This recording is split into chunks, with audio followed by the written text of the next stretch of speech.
Our first guest is CoinDesk's Managing Director of Events and Content and Head of Planning for Consensus 2021. He can give us a sense of what to expect in the week ahead. Joining us now is Aaron Stanley. Welcome, Aaron.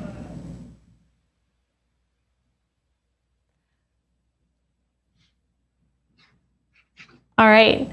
Aaron, can you hear me? I can. Okay, great. So we have some exciting events coming up during Consensus. Keynotes will be airing live on CDTV at 9 a.m. just very shortly, within a half hour. So what are you most looking forward to? Wow, there's so much that we have in the works for this year's event. I mean, it's always a challenge trying to put this together every year, just because this industry is just so dynamic and so volatile, and things just change on a dime, as we've seen just in the last couple of weeks. I'm excited to both get the big picture takes on I think this morning's slate of keynotes with Ray Dalio, Lael Brainerd, Gary Vaynerchuk will give us a really good kind of big picture. Outside of the industry perspective on where this is all heading, but I'm also really excited to dig in and learn a lot more about, what some of these specific protocols are doing, what's happening in different jurisdictions around the world. We've really tried to make this a bit more of like a global event versus just a North America event, as it's kind of been in the past, and really trying to make this, as just like to really just capture. I mean, we like to think of CoinDesk or as kind of Consensus as really kind of like a snapshot of the industry at any given point in time.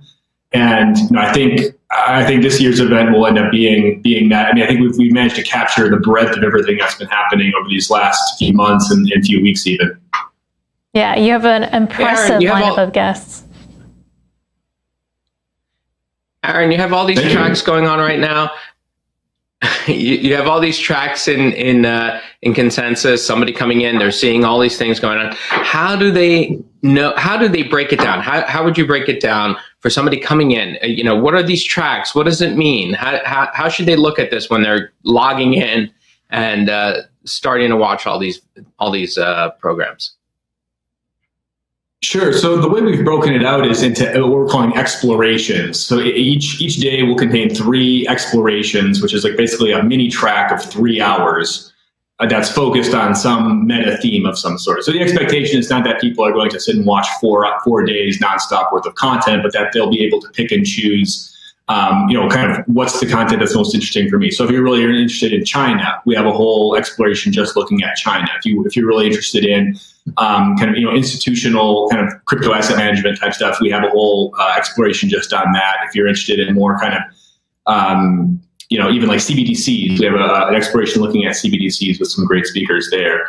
And then each of these explorations will have a variety of formats, some talks, some panels. Each exploration will have what we're calling an unlocked session, which is basically a hands-on, like kind of how-to that's really focused on allowing you to build your crypto skill set and learn something new that you may not have done before. And we'll also be getting updates from on our foundations track from various protocols and ecosystems that are really buzzy right now. Like we just actually added in Polygon at the last minute because everybody's on Polygon right now. We said we have to get these guys in. This is an important protocol, important ecosystem that we have to work in here. And then we're also doing a new thing this year called Consensus Crypto State, which is highlighting the crypto ecosystem and environment in different regions of the world. So we have some parts of the US that we're focusing on. We've got my colleague is doing one on Colombia. I'm actually doing one on Brazil, which is where I am right now. We've got our friends at CoinDesk's Korea, CoinDesk's Japan are doing programs on those respective nations. So the idea is to really try to give a flavor of what's happening in crypto around the world, from the people that are actually there and building there and trying to do business there. Aaron, it's excellent that you're trying to get this global scope in there, and you're also rolling out Desk Coin at Consensus. Tell us a bit about what Desk Coin is, and take a look. We actually have a bit of video on what it looks like. Desk is a CoinDesk-issued ERC20 token created in collaboration with NFT management system Unifty. It's hosted on an Ethereum-based testnet called Rinkeby. Desk does not have a monetary value and cannot be traded for other digital assets or fiat currency. The Taurus wallet has been chosen to support the rollout of Desk. The The desk beta is open to current and previous attendees of Consensus, as well as attendees of our Unlocked 101 series. All you need to do to start earning is head over to coindesk.com/desk, enter your email, and claim using your access code. Make sure you're registered for Consensus by CoinDesk 2021 to get in on the action.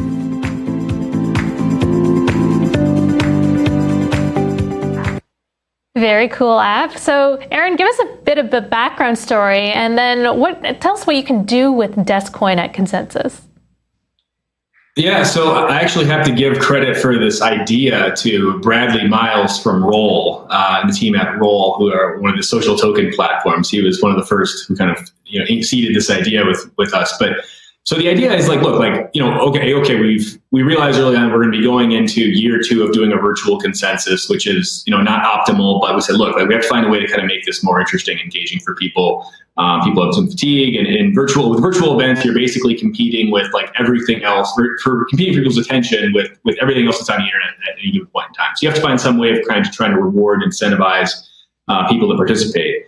So the idea that we had was, why don't we create a coin that basically serves as a rewards function inside the consensus ecosystem, and people earn Deskcoin for attending sessions, for attending networking, for buying a ticket, for all these types of things that people would be doing anyways. We want to encourage people to do anyways. And then what can you do with your desk? Well, you can go to this NFT marketplace that we've created, where I just finished uploading the last of the NFTs this morning that people can purchase with Desk.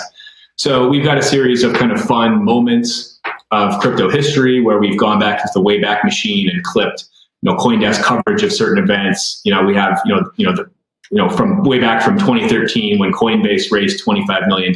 We found the CoinDesk article on that, the Wayback Machine. It shows kind of the price of Bitcoin at that point in time. So we've got a bunch of things like that people can redeem with their desk.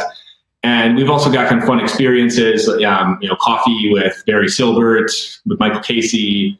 I threw a game of chess with Aaron Stanley with me, if people are interested in that. Hopefully somebody bids on that. But and then we also have kind of fun other things as well, other swag, like sponsor swag that you can purchase. We've actually got, this is a fun thing, we've got Deskcoin pizza. So for 7,500 Desk, you can have 2 Papa John's pizzas delivered to your house. So pretty good deal all in all, I would say. So anyway, we're trying to make it fun, right? I know there's been some stuff on Twitter. I mean, we tweeted about it, but at the end of the day, it's like we're just trying to make this a fun, find a way to make events more fun and interesting for people, and actually using the technology. And it's nobody's going to get rugged on Deskcoin, or it's all we're just trying to make this kind of we're experimenting with a more fun and kind of meaningful way of engaging people. And we think if this works, which I think it can.